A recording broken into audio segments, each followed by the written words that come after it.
Hey, it's Tim, Pickup Truck Plus SUV Talk. And if you know, been following the channel this week, I have a Ford Lightning outside. I've been doing a lot of stuff on charging, like, plugging in 110, how long that take, 220, figure out costs. And I've been having people drive around with me all week with the truck, and I've been gathering their information, their questions as well. And one of the top questions happening in the comments and people is about the battery, right? So we know the Ford F-150 Lightning is basically an F-150 with a battery. So no engine, no transmission, just a big battery underneath the cab. And people have a lot of thoughts on this battery and how long it's going to last, how much it's going to cost to be replaced. And there's a lot of fear about this. And so I thought in this video, let me show you where the costs are. I actually found them. I'm really excited for that.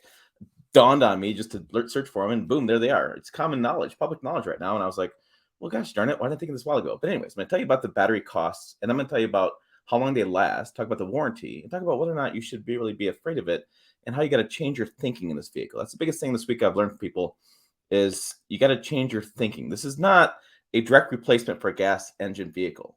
There's just a lot more thinking involved. But let's go and get this pricing. I'm going to show you the pricing, and I'm going to give you a pause and let you take the chin back up to your mouth because it's going to jaws and drop to the floor.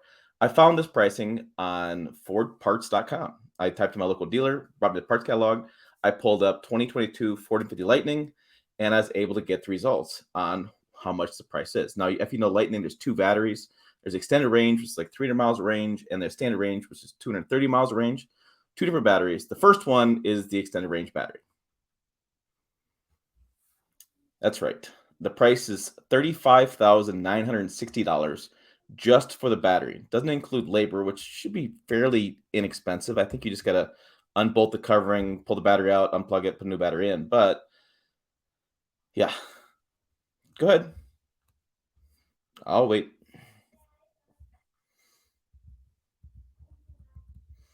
Okay, so we've gotten over that big breath. Let's go down to the standard range battery, which is $28,556.47. Okay, catch your breath.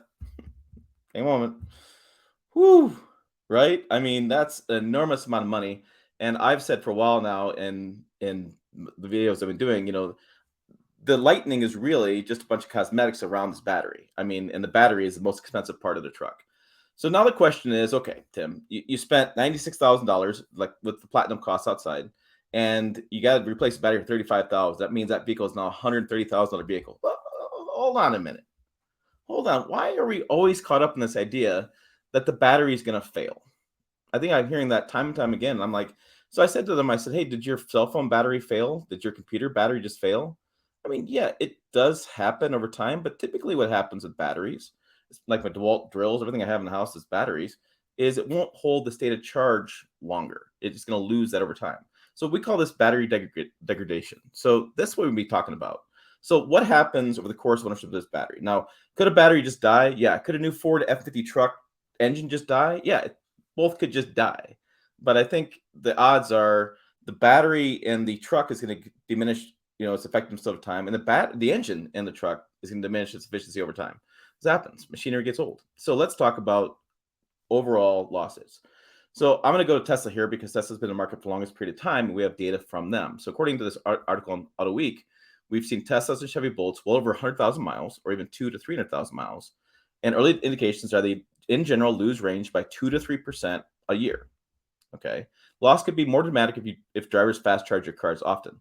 That's a very interesting point right there. Is that if you treat the battery poorly, in that you run it from empty to full, you do DC fast charging, and you don't let it get used to temperatures, and you just drive like hell, and you do all this stuff, battery loss can be more severe than you would as any other vehicle. So if you treat it poorly, you get bad results. That's what's going to happen. So one of the things I think is interesting is taking this data and looking at somebody who's treated a vehicle badly. Oh, look, it's my friend Kyle from Auto Spec Reviews. He has a 100,000-mile Tesla Model 3 Performance, and he drag raced with this. He has road trip with this vehicle. He's fast charged the heck out of this Model 3, and he has treated it the worst he possibly can. Now, I don't know why, but that's what his choice was. And so it's a really interesting video. I watched this a couple of months ago. But basically what he does is he goes for a road test, degradation test. He kills a battery, and he drives it, he fills the battery up, then he goes down to 0, and then he charges up from 0 to full.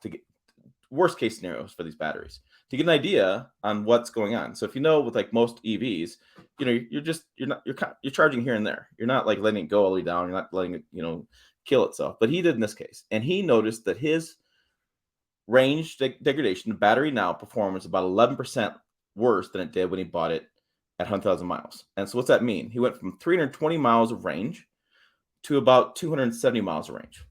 Okay. So that's what happened. So the thinking here is, okay, you're not going to, you're going to lose range as you own this vehicle, right? But you're going to consistently lose range of life of the vehicle. And then in 10 years, you could decide to say, I'm going to go buy a battery and I'm going to put a new battery in and get all that range back if you have an issue with how much it degraded. Now, this battery pricing, let's just be fair here, that is like insane. And but it's going to go down as more lithium mines open up, as more technology, more supply.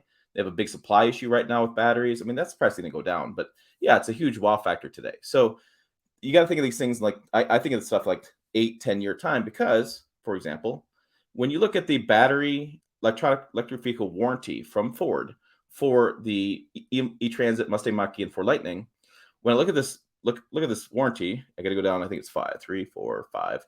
It's right here. The high voltage battery and e-drive systems of your vehicle are covered by electric vehicle component coverage for 8 years or 100,000 miles. So think about that. So you're going to talk about if you buy a new electric vehicle and the battery dies in the first 7 years, you're covered. You get over 8 years, okay, it's on you.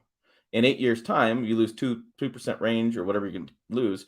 You lose some range in that vehicle. So you may decide at that point to go ahead and replace the battery. The cool part here is when you go ahead and do that, we're hoping that the battery pricing will be coming down, but you may get a battery that charges faster, that lasts longer, that has more efficiency at that point.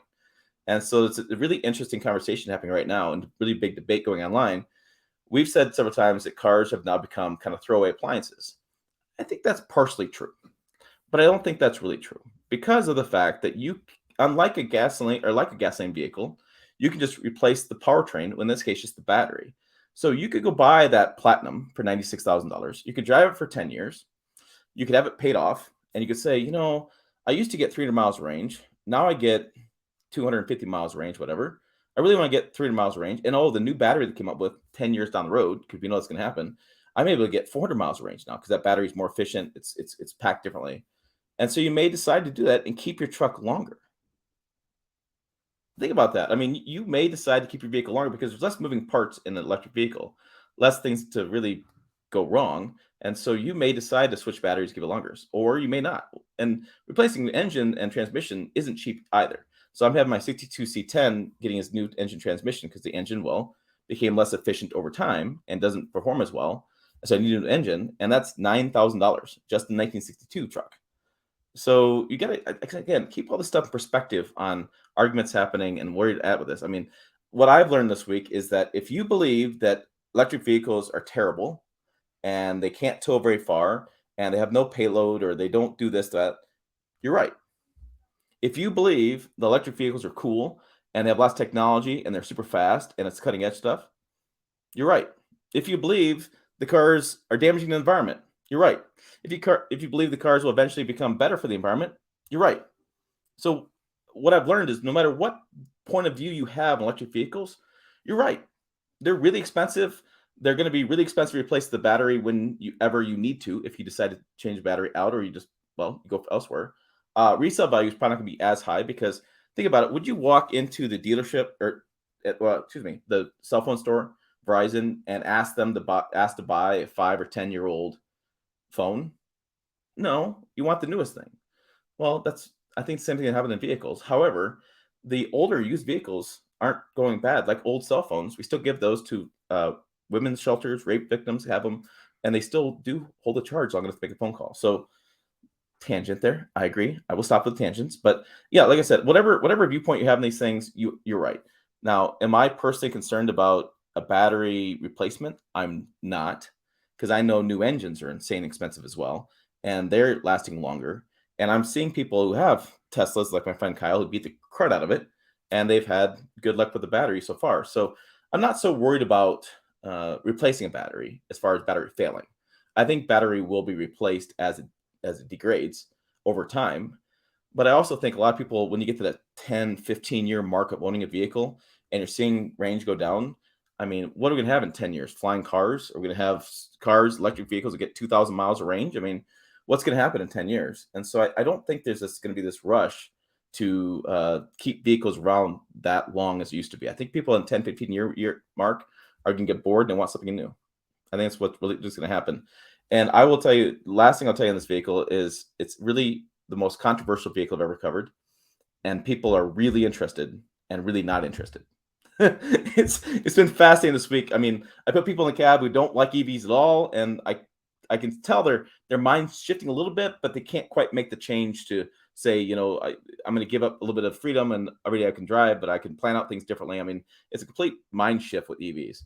I've been stopped by a lot of people a little bit younger than I am, and they have met me in the restaurants or the grocery store, whatever. They've wanted to go for rides. I've given them rides. I mean, they're really interested. I've talked to some women that are really interested in this technology from a lot of safety factors, and plus not going to the gas station. That's a big thing for them. And so it's a very interesting mix going on. I've seen people that just will never buy it at all. I've had people unsubscribe from this channel because I've covered the Lightning, and I'm like, I have to cover EVs. Sorry, folks. I've seen people blow me at the comments. I've been called lots of nasty words. My Facebook's been blowing up either way. People have been arguing. And so I just want to keep making these videos. And I just love this video here because for the first time ever, I can finally respond to those questions. How much battery costs? How much you replace it for? And will you ever really need to replace it? I think those are really big questions we need to have. So there you go. Check out other videos over here. Website down below, pickuptrucktalk.com. As always, thanks for watching. I will see you down the road.